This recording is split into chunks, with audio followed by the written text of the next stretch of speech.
Hello friends and welcome back to my channel. So first off, I want to say thank you so much for being patient while I kind of worked through the Christmas period. I've been a little bit poorly. I've had some things that I've had to go away and do. So yeah, not as many readings as I would normally do. My intention at the moment is to do a full set of all 12 zodiac readings every month. So I am intending to do a full set of readings for February. And I'm just kind of working out what I want to do. So finally the cards started talking, and I do have a bit of a I don't want to say practice reading. It's not a practice reading because there is a message that is coming through this. It's like there is a message that needs to be communicated that wants to come through in the cards. So this is going to be a message for somebody. Somebody will find this relevant, but this may be the setup that I do for the next set of zodiac readings. So it's all tarot cards, no oracle cards this time, and you can see that the decks that I'm using kind of here. Now I need to say before I start kind of showing you the cards that some of them do have slightly graphic images on, they do have some nudity on, I'm not going to say that this is an 18 plus reading, but it's definitely not suitable for children, which is how I'm going to kind of mark it on YouTube. It's kind of like artwork. There's nothing too shocking, but it's kind of like if you went to a museum and you walked around and you were looking at, I don't know, images of Greek nymphs and stuff like that. So there is a bit of nudity. Just if that's not your cup of tea, that's okay. It's probably not your reading. And everybody who's sticking around, I'm going to show you the cards now. So just be ready. There is a bit of a lovemaking scene on this one. So you've got the Ghost Tarot, Tarot of Sexual Magic, the In-Between Tarot, Haunted House Tarot, Vice Versa Tarot, and Law of Attraction. So what I'm showing you now is the underlying for the reading. I have already pulled all the cards. Like I said, I had to wait until there was a message that was coming through. So I've kind of been pulling cards and waiting for that to happen.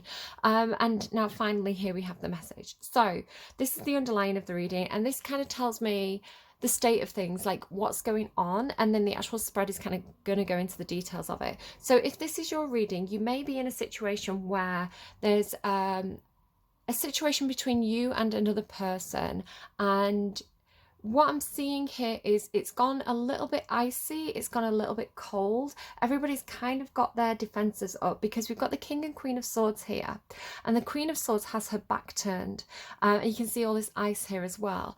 And then here we have the King of Swords is playing a chess game, but the other person isn't they're not at the table, right? The pieces are not on the board. So it's like this person's playing a game on their own, and the Queen of Swords, whoever this is, has kind of turned their back to it. They've walked away from the table. They're not interested in playing this game. I want to say it could be because the Queen of Swords, whoever this is, so I'm going to read as though there's a male and there's a female in this reading, just to kind of define who's who. But just be aware that I'm not talking about necessarily sex or gender. I don't know, the king or the male character could be a female, or identify as female, but just because I need to be able to say person one, person two, right, and define the character, and because the cards are saying male and female, I'm going to explain it that way. But if you need to kind of like adjust that, just feel free to do so.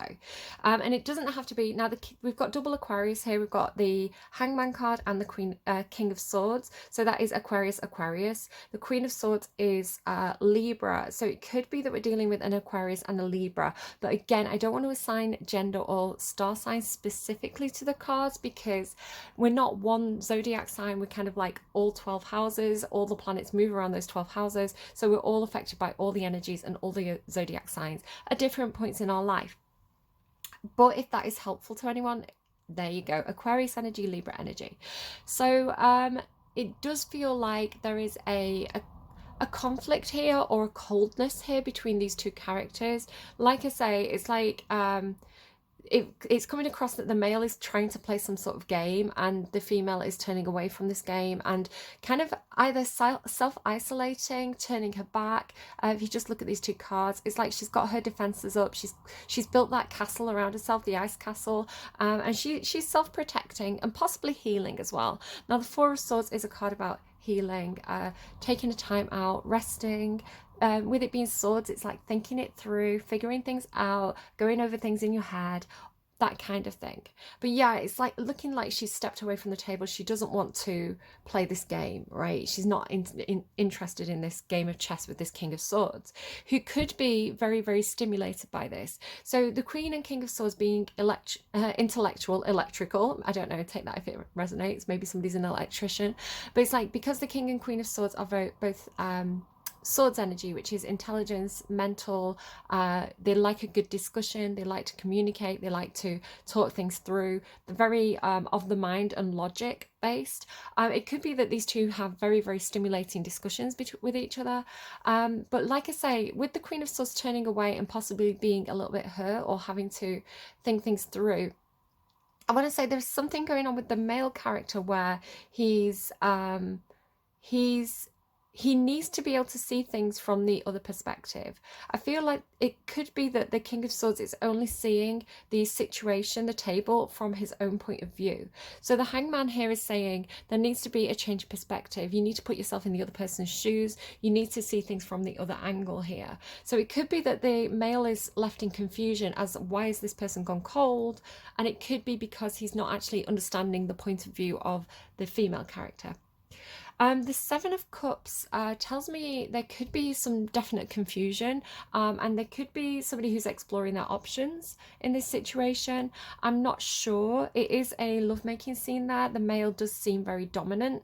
So again, it could be that there's some kind of, perhaps some kind of bullish behavior or dominant behavior that has perhaps triggered, maybe that's too strong a word, but perhaps this is the reason why the Queen of Swords has put her defenses up and gone cold and maybe taken a step back. If this is romantic, it could be that they've taken a step back because they're trying to protect themselves, because, you know, that is a dangerous situation, or it could potentially be a dangerous situation for a woman if there's a man who's being particularly forceful or particularly dominant, and especially if they're being a little bit like only seeing it from their own perspective and not being able to see it from their perspective. That is a big warning sign for women. So if there's a guy watching, that could help you to understand the situation better. There's a couple of things I want to point out on this card. So I'm bringing it closer. There are boobs on it. Just shout out like that is going to happen. There are 2 candles, which there's actually 3 candles, which is interesting. I don't know, there could be an extra person in the mix, which let me tell you about that when I come to it with the next lot of cards. But there's 2 flames here, so maybe twin flame, I don't know. Obviously you've got the Ace of Cups here. It does seem like there could be something romantic going on. But this tortoise tells me it could be very, very slow moving. Maybe there's a need to be slow moving, but tortoise obviously symbolizing slow energy, but you know, the tortoise wins the race, right? You know, if you want to talk about the hare and the tortoise, the slow moving tortoise wins the race, the fast hare doesn't. And I want to say with the King and Queen of Swords, this is a strategic energy. If there are options, and again, it doesn't have to be romantic. There's only actually 1 card that's come out from this deck, which is the more romantic deck of the 3. It's not looking majorly like romance. So it could be a different situation altogether, like a work situation, or I don't know, maybe you're collaborating with this person somehow. Maybe it's, I don't know. So let's just move romance aside for a second. If there's a lot of options on the table here, and with this being a kind of strategic energy, it could be that if there's a lot of choices and confusion, both the King and Queen of Swords are unwilling to make a move or to choose an option until they have more information, because they are analytical thinkers. They're not kind of like that kind of one's energy, let's jump in and give it a try, let's see, it'll either work out or it won't, and we'll figure it out as we go. This is like, we want to plan it. We want to plan this. We want to be sure of this. We want to explore each option mentally before we commit to anything. So could be some of that going on. And then with the 9 of Coins going into the 10 of Coins, so this is Pentacles, 9 of Pentacles, 10 of Pentacles. The 9 of Pentacles is independent, and the 10 of Pentacles is collaborating. So it is talking about money, skills, feeling independent, like financially. It's normally people who have some kind of, the 9 of Pentacles is normally somebody who has some kind of independent financial freedom. So it could be that this is somebody who's self-employed. It could be that this person is able to make a lot of decisions around their own personal work commitments, finance, all these kind of things. It could be somebody who's single. Normally the Nine of Pentacles is somebody who's quite kind of taking care of themselves quite well. It's pre-Empress energy. It's somebody who's about to step up into a better version of themselves, which is interesting. Excuse me, I may just have to blow my nose. Excuse me a second. Okay, my nose has gone incredibly itchy all of a sudden, and it doesn't seem to want to stop. Now, this does happen sometimes to readers. You may see other readers mentioning it. When you're channeling, it can be a sign of just kind of channeling messages.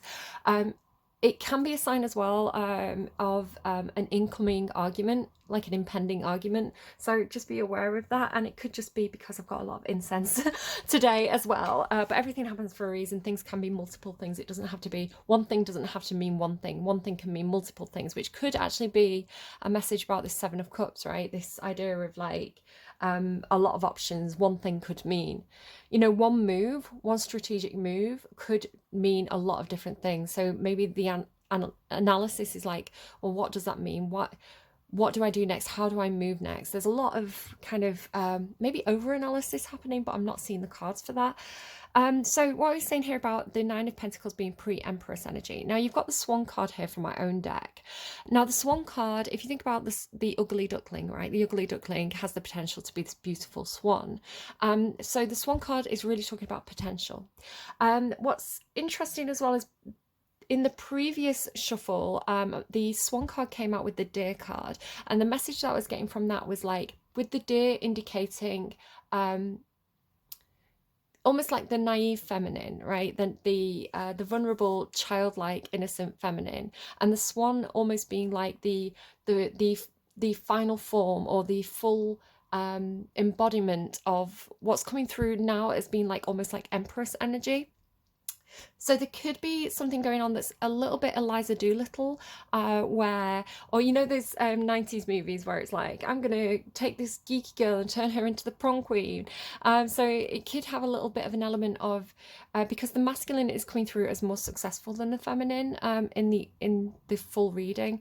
There could be an element of maybe the masculine trying to take the feminine under their wing and to show them who they are, right? To show them their full potential, to help them achieve their full potential, and to be this Empress or to be this Swan.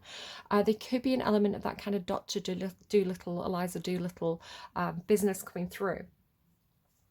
But yeah, the Nine of Coins into the Ten of Coins. So I really like the depiction on this card here because it shows the suffragettes, and it's saying victory to the suffragettes. So it's like the suffragettes have, as a group, they have achieved a level of independence, right? They have achieved a level of self, what would you call it? Like self-reliance, self-efficiency, something like that. And what they're doing now that they've had this victory, is that they're using their influence to stand up for the rights of other people. Either that, or, you know, because it's got this collaboration energy of like two different groups, because we have the white suffragette women and this black man. So it talks to me about you know, helping others out, like using your influence, using your position to extend a hand to the needs of others, to the causes of others. And it can be vice versa, right? It's a collaboration. These people are all linked, they're arm in arm, they're saying we're together in this, we stand together. So it's a really beautiful message. I'm getting full body spirit bumps, which are like goosebumps, but it's like this feeling of like spirit like coming over me. So it's just really, really gorgeous. So taking that Nine of Coins and using it to create that Ten of Coins, which is supporting a bigger, wider community. So yeah, like I say, so it feels like some kind of collaboration on the cards between two very independent people. Now, it doesn't necessarily mean that these people are necessarily single or, you know, they've got their own finances going on, but it could be that with it being the King and Queen of Swords, especially that kind of Aquarian energy, these two characters do like to have a level of self-independence, right? Self-independence. I don't know why it's coming through so awkwardly. Self-reliance. They like to be able to, they like that kind of freedom to be who they are, to think what they think, to yes, collaborate and work as part of a team, but not to be boxed in by that. And there is a bit of a boxing in here, right? So that's curious. Okay, so we've also got here the wizard, the caretaker, and the dagger. So the wizard and the caretaker, the wizard is kind of like magician energy, so manifestation energy, but it's also kind of like temperance energy, or alchemist energy. So for me, it's like there is an intention for whoever I'm reading for. Somebody is trying to create something. Somebody is trying to bring something to life, to take something from the ideas stage or the fairyland stage and turn it into something solid and real, which absolutely comes out in the cards. And with the caretaker, it's like there's a lot of care going into this. So this idea of like trying to create something, trying to bring something to life, but like but having that kind of maintenance of it, intending to take care of this as it transforms, as it manifests. The dagger is a curious card for me because it does tell me about the need to be quite, which the king and queen of swords can be very, very good at. It's almost like a scalpel energy of having to cut something out, but without affecting anything around it. So if you think about if you were doing surgery, you may have to remove a mole, for example. You'd want to remove the mole and anything that needed to be removed without affecting the surrounding area. You don't want to cause more damage than is necessary. So it is talking about the need to be very precise. There is a need to take action, and it can be quite concealed as well, the dagger. So with this manifestation and a lot of care being taken, there could be some fine tuning. There could be some elements that need to have some very precise attention, which again explains why we've got this real consideration of the options and real consideration of what is the right step to take. How do I make this move? I'm not sure why. I think again, it feels to me instinctively like the King of Swords is like, I need information. Give me information on this. I want your advice, because the Queen of Swords is usually an advisor. But with her having a back turned and kind of like feeling a little bit like she's taken herself into isolation, again, it has this feeling of like she wouldn't do that for no reason. The Queen of Swords, when she puts up those defense, she's, like I say, she's an advisor. She has a sword raised because she's eager to share her knowledge, to give her wisdom, to talk things through, to figure things out. The queens are more open than the kings, and the kings tend to be more surreptitious. So the precision is coming through with the masculine side. It's almost like he almost looks like he doesn't, but he almost looks like he's got like a toothpick or something in his mouth. So he's talking to me about the finer thought process, or the finer attention to detail, where the Queen of Swords is a little bit more forthright. But so when the Queen of Swords goes cold, when she puts up those icy walls, there's a reason for it. So it could be that again, there may need to be some rethinking on the masculine part, and this need to be able to see the other side of the table, or to view it from that angle. I'm not sure. Let me just move everything over and we'll get your cards out. I'll do that off camera to save you guys some time. Hold on. Okay, so again, just as a reminder, there is a small amount of nudity on these cards. I don't want to be too like coy about that, so I'm going to remove my card now. There's a naked woman. Enjoy if you're enjoying, turn it off if you're not into it. So yeah, like this is your full spread. So if this reading is resonating for you, I'm going to kind of go into a little bit more detail here. So we start off with the feminine energy, and this is really curious to me because last night I actually had a dream that I was walking across a brick floor, when people like lay bricks in kind of like a chevron pattern, which is giving me King of Chevron, which is a line from a Lana Del Rey song, national anthem. I heard it this morning, so when I said it, it kind of like reminded me of the song. So King of Chevron, it could be a message for somebody. But I was walking across this kind of like chevron brick road, but it had only just been laid. It kind of like there'd been some builders doing some building work, and this path had just kind of been relaid, and it wasn't properly set yet, and there was nothing underneath it. So as I walked across the bricks started falling away beneath my feet a little bit. It reminded me of a computer game or something, but I couldn't quite think which computer game it was. And so I fell, and I was holding on to the edge of this hole in the road, and I remember looking up and this man at the bus stop just kind of like looking back at me. So it's funny that I had that dream last night, and then we have this image of this woman falling through a hole. Now you could say, I normally look at it every time that I've looked at this card, it's been a woman leaping through a portal, right? It's like an intentional act of wrapping something up, of closing out a cycle, of learning all the lessons that you need to learn, because this is the World card. Yeah, this normally it's like a celebration energy. It's that cycle of my life is complete. I'm ready for the next chapter. You know, the past is behind me. But the way that I'm reading it today is that there could be a feeling of not being able to move, right? So if you imagine that we're looking at a space from the top down, and there's a wall around it. So it's like this woman has been sat in this it's like the woman has been sat in the hole or sat in a fenced-in area, and not having the completion. And then when the bottom falls out, she falls through into a new phase, right? So it's like there's this feeling with the cards that are following. Let me just kind of show you. There's this feeling of something happening to you, like the universe coming in with something that feels almost like a tower moment because of all this chaos and destruction, to get you out of a cycle that you've been sat in for some time. If this is your reading, again, it could be, I don't know, flip and reverse it, because we've got the feminine and the masculine here, and of course this could be your own feminine and masculine side within you. But yeah, it's like this feeling of like the trapdoor opening and you falling through into the next level is the way it's coming through. So in this moment of surprise and shock, of feeling like the earth falls away from you, it feels very, very chaotic and destructive. So you can see, if you look carefully on this card, there's actually a ship going down here, and these people are, the reason why these people are in this lifeboat is because they're trying to get out of that situation. The meaning of the Six of Swords is getting out of choppy waters, getting out of a bad situation and moving or sailing towards calmer waters or a calmer situation. So I want to say, if it could be an element of you tried to get yourself out of a situation, you tried to create some kind of closure, but you were unable to do so. So the universe has come in and they've done this for you, right? There's a situation that's out of your hands, and again, it has this feeling of panic. Like in the moment, this is causing panic. In the moment, this is causing distress.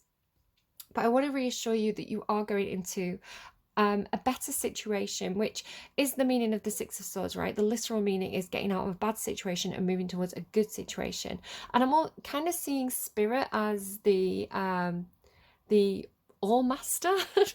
All Master, I don't know, maybe somebody's been playing Minecraft in there, the All Master.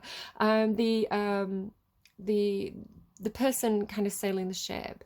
It's like Spirit has caught you in this boat. It's like the Spirit is your safety net. They've caught you and they're taking you into a better situation, away from all this kind of chaos.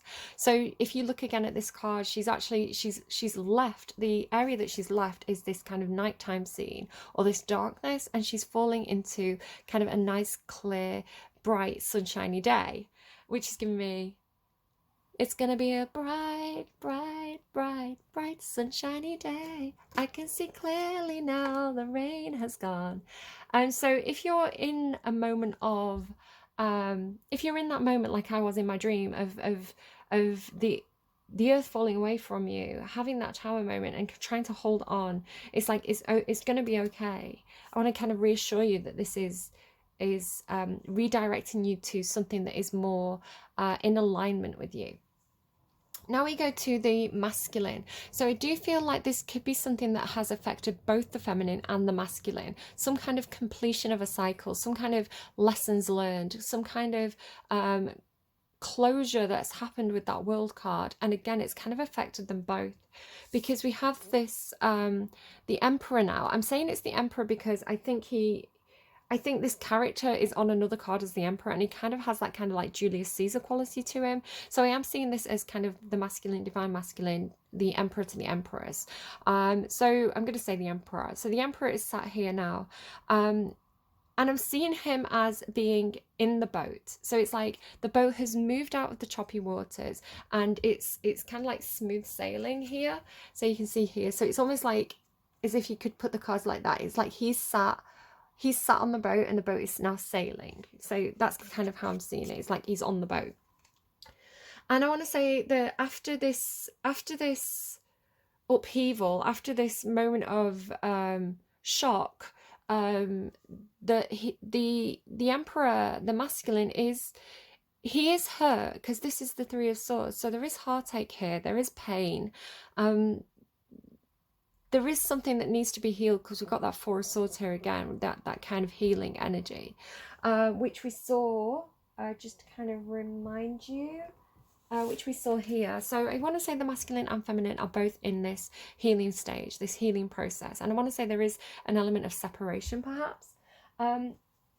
But there's definitely something coming through. Can you see this little tiny light shining? So it's like she's not actually alone in there. There is this this light, and the bright light, this star energy that's coming up, is symbolizing spirit for me, right? It's symbolizing kind of like a guardian angel type energy.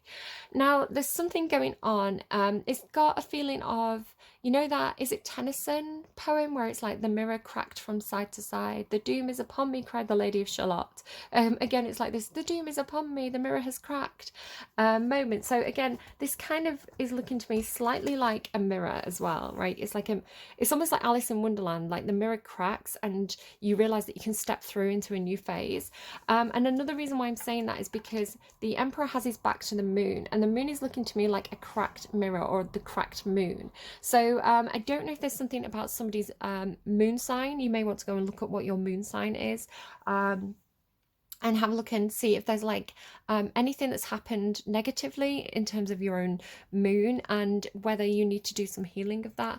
Now, our moon can talk about our fears, and it can talk about illusion, and it can talk about our private self, as opposed to our sun sign, which is our more public self, because we tend to keep our fears hidden, right? So it's only those people who know us really well, who really truly see our moon sign, which is us with our masks off, right? Us being vulnerable.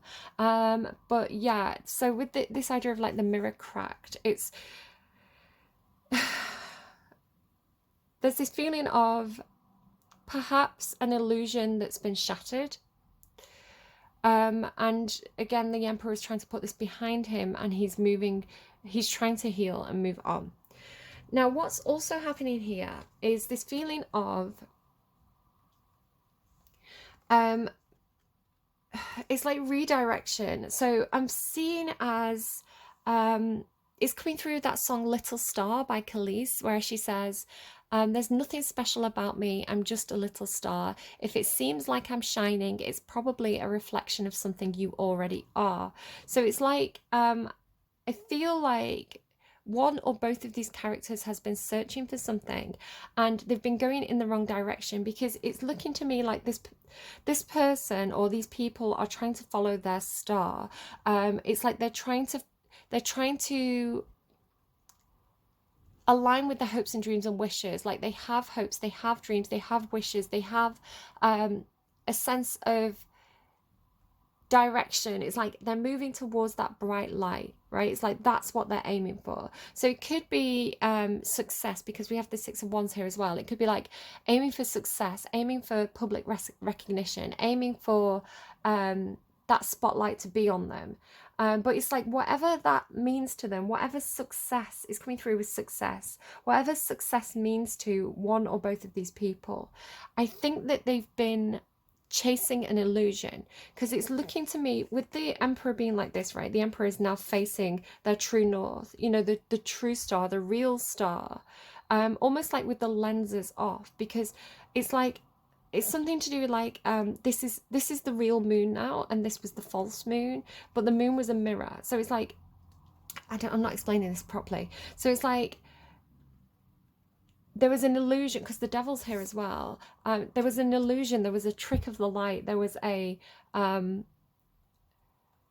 mirage, a reflection of the true star, which was getting these people off course. It's like they were going in the wrong direction, because instead of going for the real star, they were going for a reflection of the star in the moon. But it wasn't the real moon, right? It's like almost like it's like a magician's trick. You've got like the wizard here as well, right? It's like a magician's trick, you know, like a magician putting a mirror in the sky, and then it's like, instead of following the true North Star, you know, if this was like a compass or something that you were using to orientate yourself, it's like, instead of going towards the true star or the true moon, you would actually be following a reflection of it in the sky. It's like it was a false um like a distraction or detour. So when that false mirror, when the mirror cracks, it's like you then realize that that wasn't the true moon and it wasn't the true star at all, right? Because it's like, now you see them clearly. Now you see them clearly here, instead of chasing the image. So again, it's like this the universe redirecting you. It's like, in this thing that broke, in this thing that shattered, it's also shattered the illusion that had you going in the wrong direction or chasing a false dream. So now you are in alignment to the true star, and this, it's almost like this is some kind of lens, or you know, when Mr. Burns puts like a lens over the sun to block it out, it's like, now that lens is being removed, you can see the true, like the true pinprick of light, right? You can see this thing clearly. I can see clearly now. The rain is gone. Yeah, and the star meaning like dreams, hopes, wishes, and it's kind of divine healing as well. So if the masculine and feminine have both been sat in that Four of Swords energy, which is trying to heal something inside themselves or trying to heal from this situation, it's like there's this divine intervention now, because you have double star, right? So this is, I haven't set anything up here, this is exactly how the cards came out. And just to tell you my process, I took each of the 6 decks and I shuffled each one 3 times. So I shuffled, and if nothing came out, I was going to take nothing, but one card at least did come out from every deck. And it was like, if loads of cards came out, I would have took them all. So all the cards that came out from those 3 shuffles, I put into a new pile. I kind of mixed them up and put them into a new pile and shuffled again until I got the order of the cards. So that's my process. And we've got the star card from 2 decks, and it's come out exactly next to each other. So it's like really reinforcing this message that this is the true star. This lens is being removed, right? The illusion is being removed here, and you are going to be able to perceive this light clearly. I don't know, maybe you're going to see like a shooting star or something, but it's like there's not going to be anything, there's no more obstacle between you and the true North Star, right? Your true destiny, or something that is coming through as opposed to that Four of Swords, which is kind of like the human process of healing, the star card being like this divine healing, right? It's like divine intervention to heal you and to complete that healing cycle. I don't know, something like that. Now, with the star card also talking about success, and this idea of like following, you know, chasing some kind of false dream, or chasing some kind of idea of success that isn't truly in alignment with your true north. The Emperor now in this card, where these two have come back together, these two are back into alignment, and you can see the Emperor in the background there. He's actually tossing aside this wreath. Now the word wreath has been coming up for me. I went on vacation, well, not vacation, I went on a trip to visit family, and I have the word wreath in my own deck, and I didn't even remember that I had that word in there. I don't think it's ever come out. It seemed like, it just like I had no knowledge of this card, and so when it came out, I was like, oh, that's really surprising and unfamiliar. I didn't remember that card being in there. I don't think it's come out before, so it really had an impact on me. I was like, okay, that's it, that's new, right? That's new to me. And so when I went to I stayed in like a little apartment for a couple of days. They actually had a Christmas wreath in the fireplace, and I was like, oh, that's funny, there's the wreath. And then I came home, reshuffled, and the word wreath came out again. So this word wreath has been coming out really strongly for me kind of over the Christmas period. And not only that, there's a card in, I think it's in this deck, where it's like the Empress is handing a wreath to the Emperor, and it came out to clarify the word wreath. So this idea of the wreath is really, really coming through strongly in terms of symbolism, both in real life, in the cards, and in my own deck. So yeah, so he's throwing away this wreath, very much like Julius Caesar, right? So if you know the story of Julius Caesar, he was so popular with the people, he was so successful and seen as you know, so loved by the public that they kept trying to crown him with this laurel wreath. I think it was laurel. There's 2 different types of wreath that are symbolic of Rome from that time, and I get them mixed up. They're trying to crown him with this wreath as a symbol of status, as a symbol of success. But Julius Caesar is smart enough to know that in this in what was a democratic society at the time, he didn't want to stand out from the crowd too much. He didn't want to be seen as being having too much power and too much authority, because the Senate and the democracy of Rome at that time was in danger, and he didn't want to he was smart enough to know that he shouldn't stand out from the crowd too much, you know. So he refused the crown 3 times. Sadly, this wasn't enough, and he did indeed get, I mean, you know, whether you like Caesar or not, right, he's a very controversial figure, but in terms of like his own personal story, the tragedy is that, you know, even though he was not a if we believe Suetonius and Shakespeare and these kind of later accounts of his character, he wasn't trying to be an emperor. He wasn't trying to be a sole ruler. He was trying to uphold the democracy of Rome. And so when the Brutus and Cassius and I can't remember who else kind of went against him, these other senators went against him because they were jealous of his popularity. You know, it was, I don't know, controversial. So anyway, I don't know why I'm sorry, I studied that period of Rome, so I get kind of I get distracted. But yeah, like he's I'm seeing this emperor, seeing this masculine as being disillusioned with the idea of success, disillusioned with fame or being in the spotlight or having power and influence. It's like what he thought of as success, what he thought of as the goal that he wanted to achieve has not satisfied him. It's perhaps only brought him hostility and trouble, because it's the 6 of Wands, right? Which the 6 of Wands should be the crowd cheering you on. The 6 of Wands should be having a victory and people cheering you on. But it's like it's confrontational here. So we've got the feminine here standing between the populace, the crowd, the attackers, and defending the emperor with the 7 of Wands. Now the 7 of Wands is standing your ground and taking a defensive stance. And yet, so we can see how the feminine is defending the emperor against these aggressors.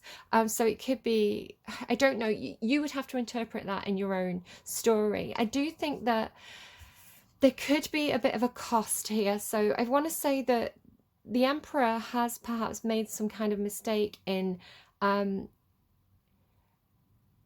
chasing some success, or in chasing some kind of false illusion of success, right? It's got this idea of like being tricked by the devil, right? And the thing that you thought you were meant to go for, the thing that you thought was the star, has only actually, it's like it has a human cost, is the way it's coming through, because this devil has all these skulls at its feet. It's like recognizing that you have become a devil, or you have perhaps in attaining some kind of leadership position, if this is your story, or again it could be somebody that you're connecting with, in attaining this emperor position, in attaining this leadership position, it's, you know, people have become jealous of you, and perhaps people are calling you out because perhaps there are, you know, when one person has success, it means that other people don't have success, right? It's like if you win a race, everybody else has lost the race. So I think there's this reevaluation on the emperor's side of it's almost like don't cheer for me because you don't see the, you know, what it costs to get me here, and it feels like this cost has come to other people. So I'm actually going to read the song for you that came through. So at the end of this reading, I kind of like made all my notes, and I asked for a song. I said, is there anything I'm missing here?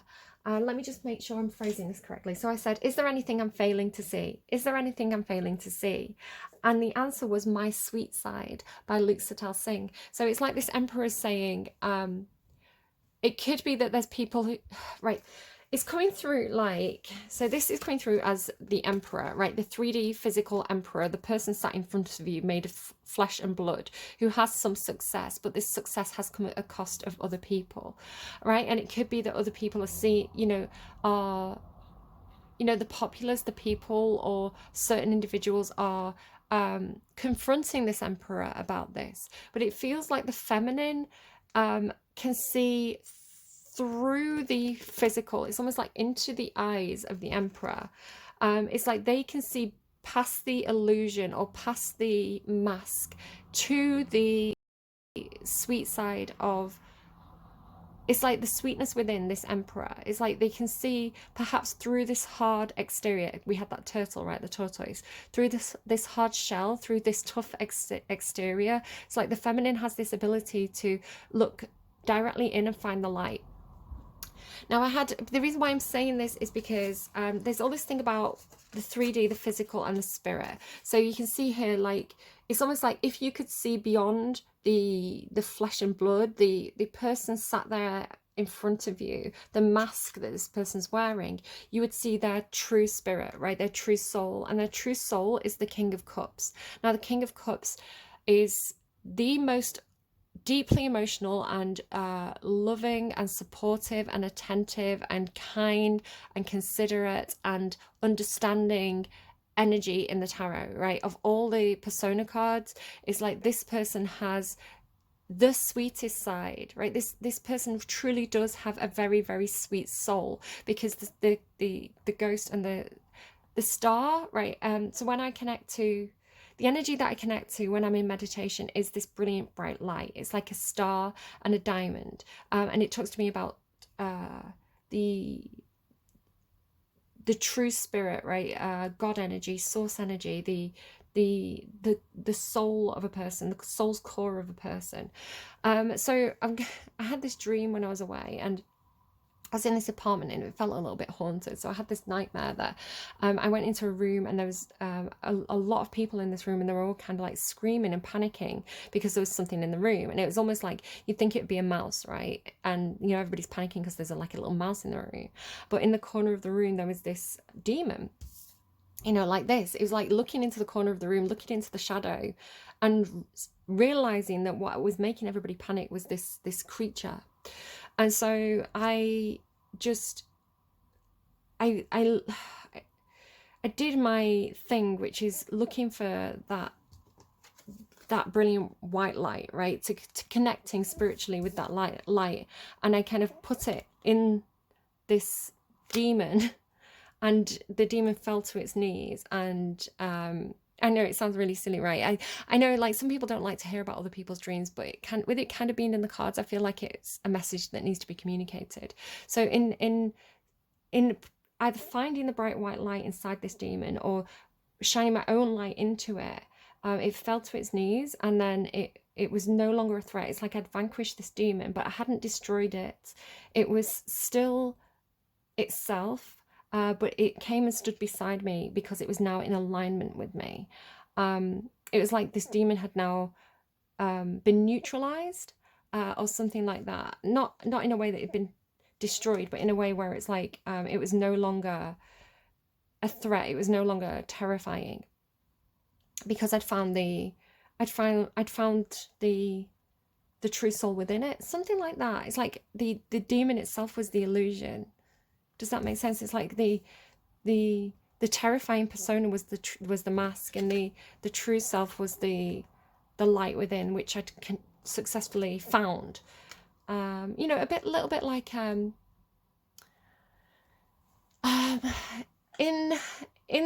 The Sims, which is a computer game, in a very, very old version, your sim could get cursed and they would turn into a Frankenstein monster for like a short period of time, and they'd lose all self-control, and they'd go around the house kind of destroying objects, and it's kind of like it wasn't, that wasn't who they were. A spell had been put on them to turn them into a monster temporarily. So in finding the true them inside and pulling it back out, it kind of like broke the curse. Does that make any sense? That's kind of how it came through. It's funny as well because I was really creeped out by this haunted apartment, which between the hours of like 2 and 4, there was definitely something in there. Like there was something moving around there that I couldn't see, and yeah, it was interesting. But yeah, as soon as I had that dream, because I was kind of like dozing in and out, kind of because I was scared. As soon as I had the dream, I was like, I'm safe now. I can go to sleep, and I slept for the rest of the night. It's like the demon's not a problem anymore. I've vanquished it. We're friends now. We're mates now. It's fine. So let me pull up this story, My Sweet Side. I don't know, it's like maybe the ability of the divine feminine, the ability of the empress to see the best in everybody, because I don't think anyone's truly evil or truly good. I think every human being has the capacity for true, like for good and evil inside them. It's like, you know, with that yin yang energy, it's like we are both. We are light and shadow, and it's about getting the balance right. Yeah, I think there's a lot of situational factors that happen in our life to push us in certain directions. And yes, there's certain medical conditions which I think people are understanding better now. And you could have something to do with your biology or your medical condition, that if you have a bad combination of the way that you're physically built and the situation around you, if you get a bad combination, it can come through as something that appears to be evil. But I don't believe in true evil, because I think if we call human beings evil, we give them supernatural power that is not that that takes our own power to do something about it away from us. So if we understand, I think this is why people are so fascinated by documentaries about serial killers, because in understanding the psychology, in understanding the why, we can make a difference. We can you know, if people are in difficult situations, we can stop those difficult situations from happening as a society. If people have, you know, mental health problems, we can, you know, get them the right support. If people have something to do with their biology where they don't feel certain things like empathy, we can you know, do medical work to either correct that or to make sure that those people are able to live healthy, productive lives as members of society, rather than being people who are rejected, or they feel like they have to hide that part of themselves. I think that, you know, I think there's a lot that can be said about understanding, compassion, you know, having the, rather than calling something evil and giving it this supernatural power, to actually say, do you know, we're human beings and we're responsible for the whole of society here, and we need to understand other human beings better. And I think that's a more nuanced approach, and it's more difficult. I think sometimes we can want to wash our hands of things that are difficult, or turn a blind eye to it, and I don't think that actually helps the situation. So I think, you know, in doing that, we remove the responsibility from ourselves, which can be easier, but it also means that we're almost victims of something that we have no control over, rather than taking accountability and taking responsibility as a society. Anyway, that's my little speech. So My Sweet Side by Sital-Singh is really interesting. So I want to say there could be something going on here. I'm just Googling the lyrics. Sital-Singh. I want to say there's something going on here where the emperor is almost looking in the mirror and seeing themselves as a devil, right? It's like they're seeing themselves as perhaps being a little bit tyrannical, self-serving. They look at themselves and see this, right? Where the feminine looks at them and sees this, the King of Cups, and the Star. And I want to say that the emperor could be saying, you only see my sweet side. You don't know how cruel I can be. You don't know how, it's like you don't see my worst side, kind of thing. But I want to say that they do. I want to say that they do, but they look through it to this. Okay, so My Sweet Side. I used to be a big deal. You heard me on the radio. So again, I feel like this person could have some level of success, either that's in their own company, in their own community, or like literal, like some kind of celebrity status. I used to be a big deal. You heard me on the radio, but no one knows my name anymore. I used to live without fear, cameras on the front door. I guess nothing stays the same as before. Hold me down and tell me I'm doing fine. Sacrifice your dreams for mine.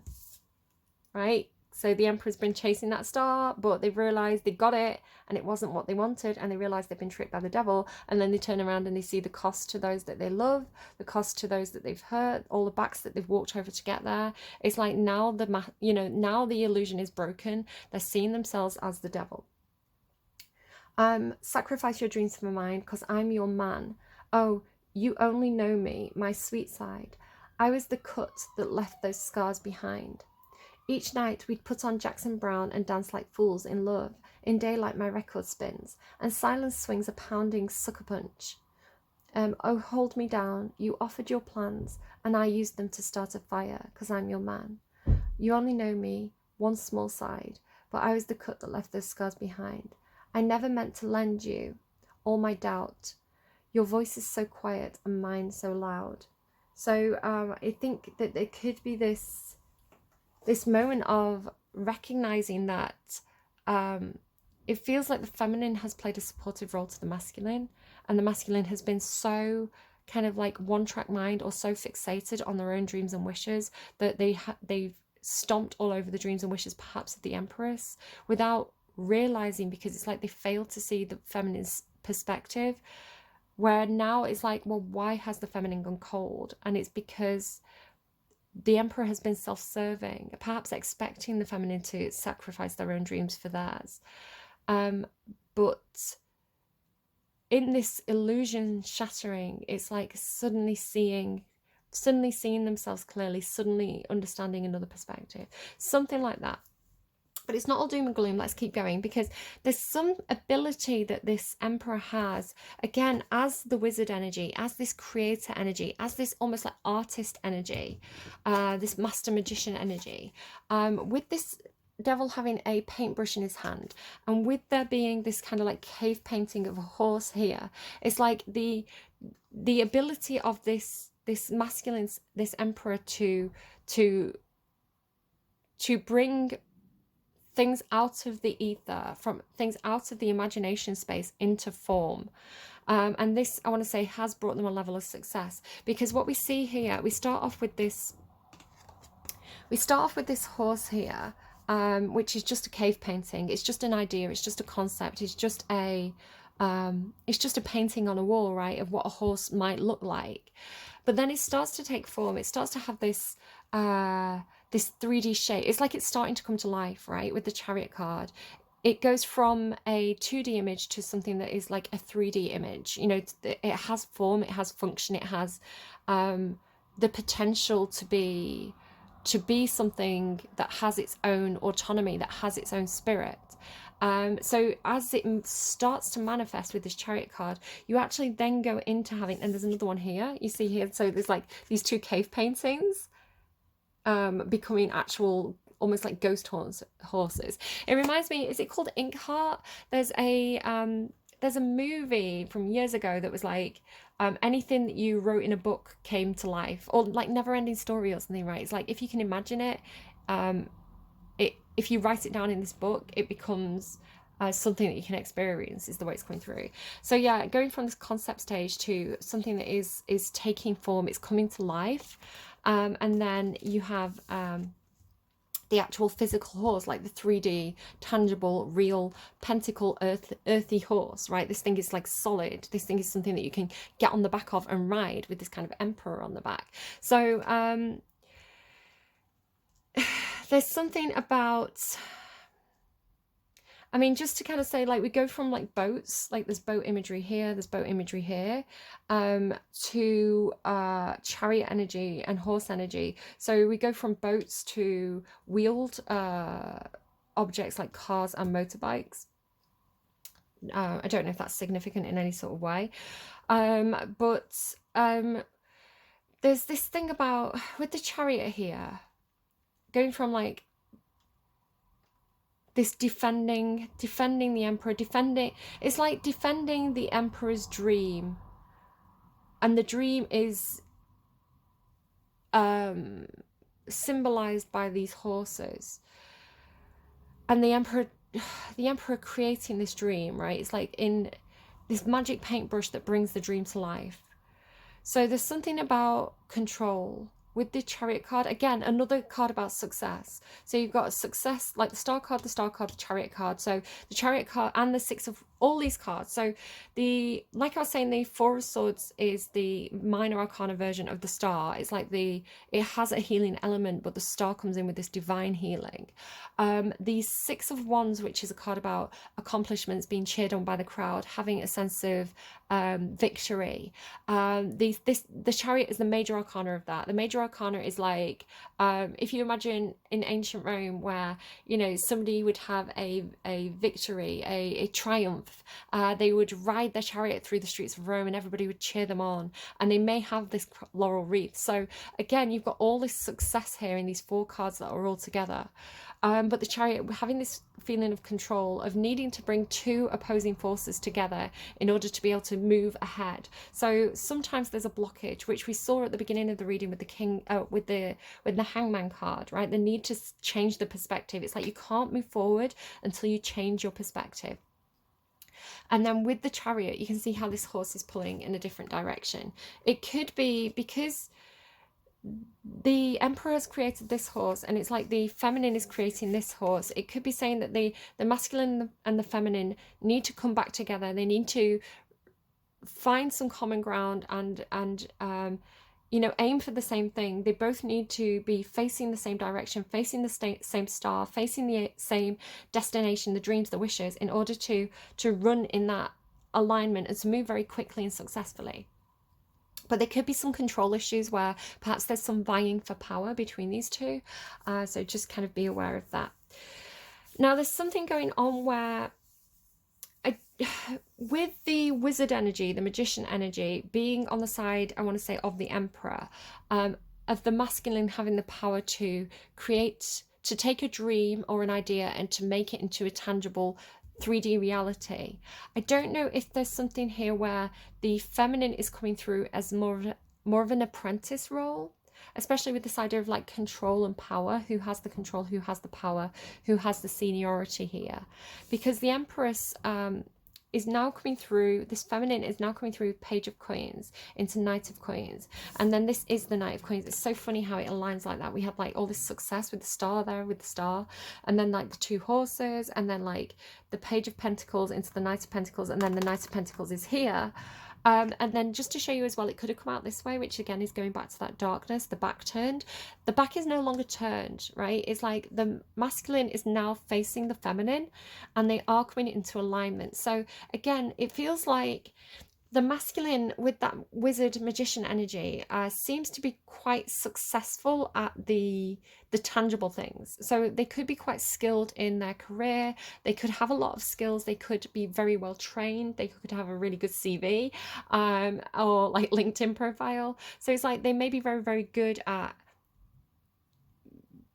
bringing dreams into reality, to actually manifesting things, to manifesting wealth, or to taking creative energy and turning it into practical, tangible energy, especially because we have the wizard followed by the caretaker, right? The wizard being this kind of like mad inventor of magic, but then the caretaker being much more earth sign energy, of being the sustainer, of being the caretaker, of being the guardian, or the sentry, or the person responsible for the maintenance of something. What word is trying to come through? It's a Roman word. Hold on.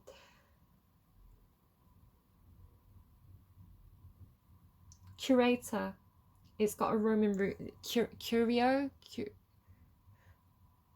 I don't know. It's got a Roman root word. I don't know if Romulus and Remus has anything to do with anything, because it's coming through Romulus and Remus and the story of the shepherd who found them on the bank of the River Tiber, and he became their kind of surrogate father, their adoptive father, and he raised them as his own. He was their caretaker. What is the word? It's like CUR, but it's where we get the word curator from. It's caretaker. It's somebody who is that kind of like provider. I don't know. Again, you've got a little bit of Roman stuff in this reading, so again, take that if it's relevant, leave it if it isn't.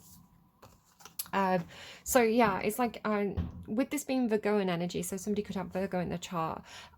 Virgo is a caretaker, and they're very much a team player. They're very much, if you know any Virgos and you work with them or you see what they're like in a workspace environment, they're the best member of the team, right? They are like, they know the job, they're very skilled, they work hard, they take their responsibilities seriously. I mean, depending on the full chart, you may get Virgos with a lot of Gemini or Sagittarius placements who are like, woo! But generally, Virgo energy by itself, like team player, like they support everybody else, you know, they pull their weight, but they're tend to be very reluctant about stepping up into a leadership role. Like Caesar, you know, denying the crown, they tend to be very kind of like the Mark Antony of the workplace. Like they tend to be very, very popular with the people, but not so great when they step up into a leadership position. They're uncomfortable with it. They don't like to stand out from the crowd. A little bit Aquarian as well. Like Aquarius like to be quirky, but I don't know. So anyway, Virgo energy. So it's like, it's almost like I'll train you up. So this is looking to me like almost like the supervisor in the supervisor, I'm hearing canteen, maybe somebody works in a canteen, the supervisor of the production line, right? It's like, you know, I've been here for a while, I'm fully trained, I know what I'm doing. Things take time, this will take time, but I'm going to train you up, I'm going to show you how it's done, I'm going to get you to my level, right? I'm going to make you, because it's like page into night, so it's like I'm going to train you up, I'm going to show you everything I know, I'm going to show you how to do my job, is the way it's coming through. But again, with the devil being next to this kind of factory worker scene, it's coming through like the human cost of production, the human cost of producing things, of bringing this dream to life. It's like it's done on the backs of people working hard. And so then we go into the Nine of Pentacles, which is again kind of being quite successful, being quite skilled. It's what I was talking about back here. Like the Nine of Pentacles, it's kind of like independent wealth or independent success. You know, somebody who's doing quite well for themselves, they're quite comfortable. So I do feel like there could be a feeling of climbing the career ladder of, you know, I'm a couple of rungs up from you, so let me help you out here, let me show you how it's done, let me show you how to get to where I am. But the problem is that this person, while they're very successful and while they have this element of being very good at doing what they do, it hasn't been satisfying to them, right? They've thrown away that crown. So again, it could be that somebody's like me, I've got a Capricorn Lilith placement. So for me, I'm very, very sort of almost rebellious against, I find money very gauche. Is that the right word? Where Capricorns kind of like love shiny, they love to show off their wealth. Like generally speaking, Capricorn energy by itself tends to, they really want to, they've worked hard for what they've got and they want to celebrate it. So it's like, you know, people who wear all the gold jewelry and diamonds, you know, they wear it because they want to show it, right? It's like, I worked hard for this. I want you to all see like how well I'm doing because I put in the time and effort to get here. It's kind of that showy wealth. If you think about people like Dolly Parton, you know, all glitter and rhinestones and full hair and makeup. It's that glamorous kind of showy side. Where to me, because it's my Lilith placement, and your Lilith is more about your guilt, or it's kind of like opposes whatever placement it is. So for me, it's almost like that's something that I find like, not again, like I love people like Dolly Parton, like Elvis Presley as well, you know, wearing all these rhinestones and things like that. But to me, it's like, because it's my Lilith placement, I can't do that myself, because I see it as kind of in that Virgoan way of like, I don't want to step into that leadership position because I don't want to draw attention to myself. I see it as something that is like overly showy or overly flashy and tacky. And like, for me, right, like again, I love those people, they are who they are, and I love that it's like I can appreciate it, because like I'm not calling them tacky, I'm saying that for me it would be tacky because that's not who I am, right? But I don't know. I'm going to back out of that. I hope I'm explaining myself properly. It's like if people like different things for themselves, but can celebrate it in others. So, you know, I can appreciate those people for who they are, because it's like, to them, it's like, I worked hard from this. I achieved this. I'm proud of myself. I want to show the world that I'm proud of myself. That kind of flashiness, but it's because of my placement. It's not me. I don't know. Keep on going. So, and it could be something to do with, because I was a little bit confused about why this ten of wands is there. I want to say that what works well for the masculine doesn't necessarily work as well for the feminine. They're two different people, right? They're actually opposing energies. So with the 10 of wands, it's almost like what comes easily for this person, you know, what this person does as part of their everyday comes very naturally, you know, it's in their stride. For this person, it feels like very, very hard, mundane, repetitive work, right? It's like it doesn't suit this person. It actually feels like a burden. It actually feels like a trial. It actually feels sort of like if I've just been folding laundry this morning, like, and it's so, I've got like Gemini placements, I've got a Gemini moon and a Sagittarius Mars placement. So to do things that are so monotonous, you know, those basic tasks that sort of like the caretakers of the world, the Virgos are so good at, I find it so mind-numbingly boring. And if I'm doing something repetitive for too long, it's like torture to me. And I know that's kind of like a big overinflation, like it's a big kind of, it's being over dramatic, but it's torturous because it's so repetitive and mundane. It's like to be in that kind of Ace of Pentacles energy of like doing the same thing over and over and over and over again. It would drive me crazy. So what is good for one person is not necessarily good for another, is the way that that's coming through. And with this being, I think this is the Temperance card. If it's not, I'm reading it that way. With this being the Temperance card, which is Sagittarian energy, which is a energy that loves freedom, that loves exploration, that loves to be almost like the sun as well. It could be the sun. I don't know if it's the sun or temperance. I'm going to read it both ways, but it's this energy of like freedom, of not being tied down, of not being restricted, of not having that heavy weight on the shoulder, of not feeling punished by what they do. They want to do something that allows them to be free and expressive, and kind of like fire sign energy, because you've got wands here, and then this is kind of like either the sun or the temperance card would be Leo or Sagittarius. So it's like this wand energy, this fire energy of creativity, of freedom, of fun, of expansion, of ideas and adventure and trying things out. It's like different things work for different people, and this is who this person is. So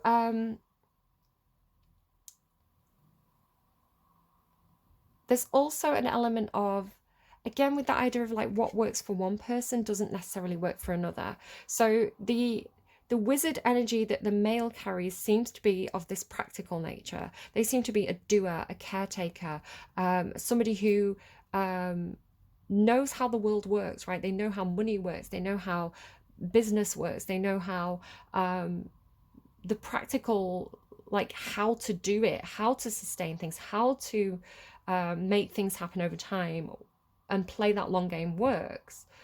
For the feminine, their manifestation power seems to be a more temperance energy, which is another form of alchemy.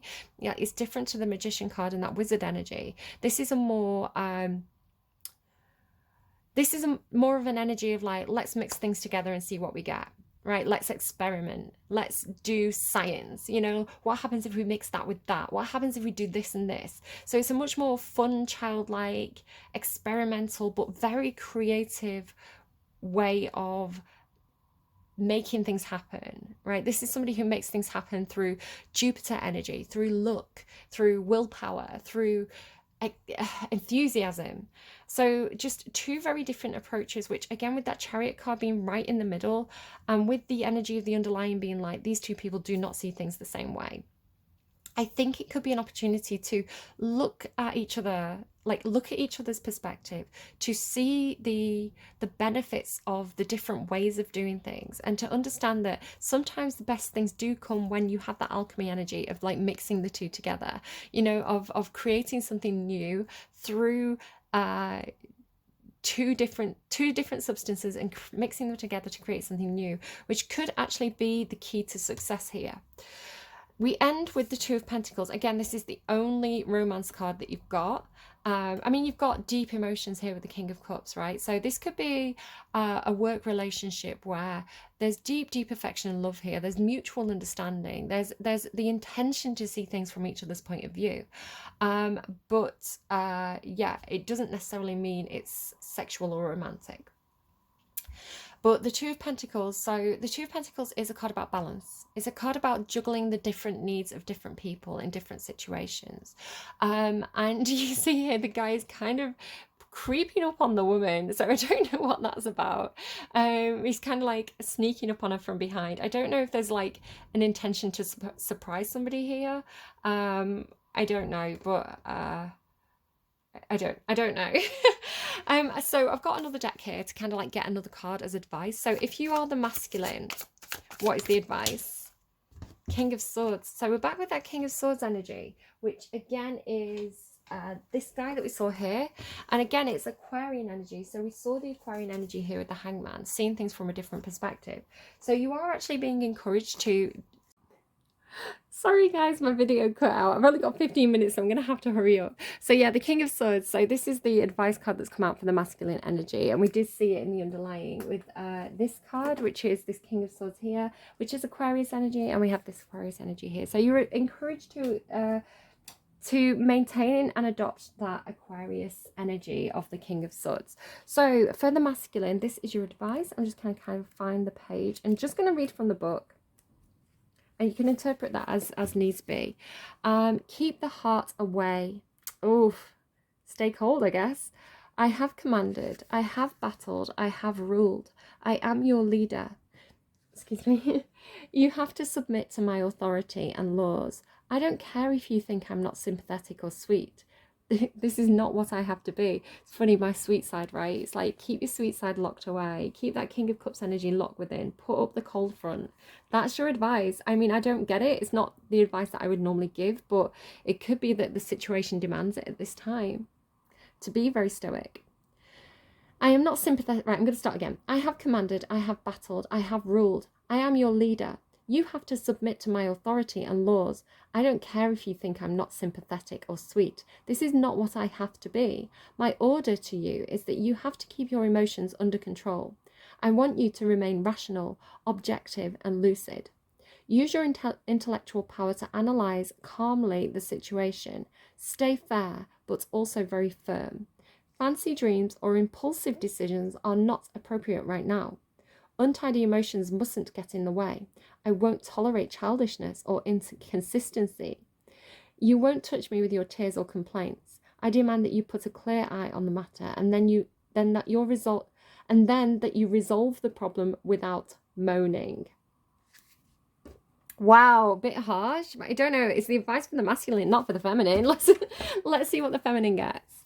So the masculine energy is being asked to not bottle things up, not ignore their emotions or ignore the feelings, but just understanding that there's a time and a place for certain things. And right now the call is to be rational. It's to be not harsh, not cruel, right? That would be the King of Swords in the reverse, but to remain objective, to take a step back, to see things from a higher perspective, to use the logical, calm voice of reason, and to make a logical, rational choice and not an emotional choice at this time, in this moment.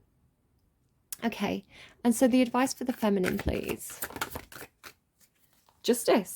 Libra energy. So again, we've got Aquarius and Libra. Justice card, that's so funny. Queen of Swords is absolutely leveling up. You know, like how I was saying, it's like going from the deer to the swan. We're going from the Queen of Swords Libra energy to the Justice Libra energy. So we've gone from the character card, kind of like the minor arcana, to the major arcana. So there is a leveling up. I would say if the masculine happens to be watching this, the Justice card trumps the King of Swords in terms of everything, in terms of the rational mind, in terms of being fair, of having very good judgment. The Justice card trumps the King of Swords. She's everything that the King of Swords is, but she's the major arcana, so she has more authority. Sorry, masculines, but I didn't make that card come out. It's the card that came out. I'm just speaking the truth here. And the Queen of Swords and the Justice card and Libra energy is a truth speaker. So it's like you want the cold hard facts, you want the truth, you can't handle the truth. It has that kind of energy to it. The glow of fairness. In any decision, fairness and equity are to be looked for. With my scale, I make my judgment. With my sword, I render my verdict. My mind is clear and square. I'm here to remind you that what goes around comes around. Your life decisions follow you. So you have to learn the lessons from your past mistakes. I only believe in truth and justice. I want you to live according to them. Don't let your temper get in the way. Remain objective and fair. Dishonesty is to be avoided at all costs. Take responsibility for your actions. The right decisions based on truth and sincerity are to be made. The truth of the matter is the only thing to be interested in. And whatever the case may be, justice will win. So just to the feminine, just tell the truth. Just tell the truth. Stand in your integrity. Stand in your...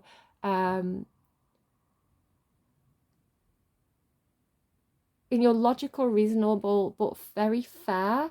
And there is a kindness. There is, people can see that sword that is wielded by the king, the queen, and the justice card as something that's cruel, as hurtful, but it's necessary. The king of swords, the queen of swords, the justice card, they know that sometimes, the truth can be cold, the truth can be hard, but sometimes it's a fairness, it's a kindness to speak the truth.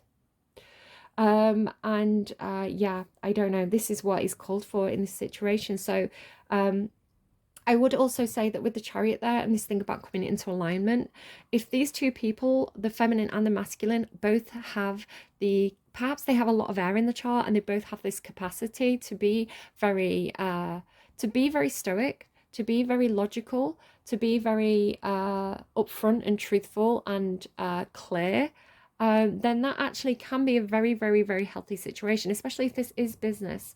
Because when we can communicate clearly and honestly, everybody knows where they stand, right? And once you will know where you stand, you can move forward, and it's easy. All right, the song that came through, I had to randomize it before I started refilming because I randomized songs on this phone and now I'm filming on this phone. But the song that came through as a kind of a way of wrapping up this reading, I just asked for a song to kind of like give some clarity. It was the song Indestructible by Alicia's Attic, and there's two people actually on that in that band, which is interesting. But the song goes, don't look no more, it will only make your eyes sore. Here count my REMs, it's comforting this sanctuary that we have. We argue sometimes and we fear we dig the knife in too deep. But even when that happens, I can't remember I'm remembering the lyrics from the top of my head, so I'm not 100% clear. But that's interesting, those lines. We argue sometimes and we fear we dig the knife in too deep. So that could be something that's happened. Perhaps there has been an argument between these two. And then it says, so give me a sign, because we are indestructible. We are indestructible. Oh, we are. And you are my lifeline, because we are indestructible. So give me a sign. Sorry, I'm getting sniffly again. Yeah, you'll have to look up the full lyrics because I think that's all I can remember from the top of my head. But that's interesting. It has the energy of like two people who are the king and queen of swords, right? Who, yes, they can have differences of opinion. Yes, they can come to the table from two completely different sides. Yes, sometimes they can argue and they can, put up those icy walls and go away and think things over and process and deal with the kind of like the hurt of whatever happened. But they can come back to the table knowing that there's a common ground there. There's a respect for each other because they process in the same way, right? It's like they are two sides of the same coin, or like mirror images of each other. They understand each other because they think the same way, they operate the same way. They're not operating from an emotional base, they're operating from a clinical, like with the dagger, a clinical place. So if you think of the King of Swords can indicate a doctor. So if you think of somebody who's a doctor, right, who's doing an operation, they're doing something that could be seen as quite scary, but they're actually trying to save that person's life. So there can be a kindness to the sword or the dagger that the king and queen hold. You know, truth is the sword of truth is a, it can be used as a weapon, right? It can, there's responsibility. If you were handed the sword of truth, like the king or queen of swords or the justice card, you do have a responsibility, and not everybody is going to get to hold, you know, get the honor of holding that tool. But if you use the tool correctly, it can be a tool of great kindness and respect.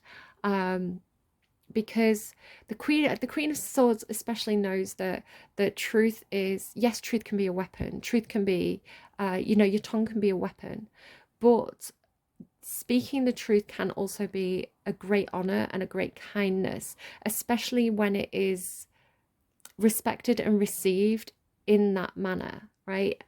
I don't know, sometimes I remember in one set of readings talking about how a Libra would react and how a Cancerian would react. So if you were out and you sat around a table having a meal and you had lipstick on your teeth, and somebody told you, like, you've got lipstick on your teeth, you know, the act of saying you've got lipstick on your teeth, it's the Queen of Swords is like, here's the information, here's the kindness. Because if I give you this information, you can do something about it.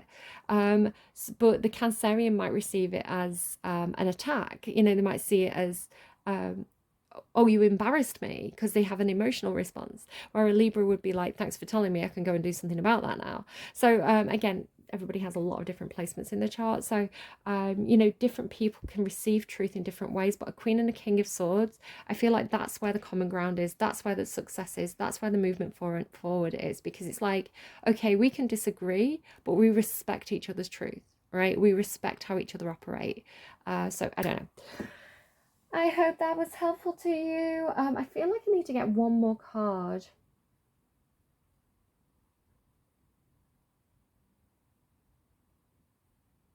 Yeah, let's get one more. So one more card, please, just to wrap up the reading. Can we get one more for both the King and Two of Wands? Okay, and the star again. Yeah, no, there's something really good. The star coming out 3 times in one reading. There's something really, really good happening here. And again, I feel like it's something to do with like the illusion breaking. It's like, because if that moon energy, that Cancerian moon energy, which is like illusion, or Pisces as well, like illusion, fantasy, deception, that sword energy can break through that illusion to the truth. And it seems like the star is the truth, and the star is incredibly powerful. So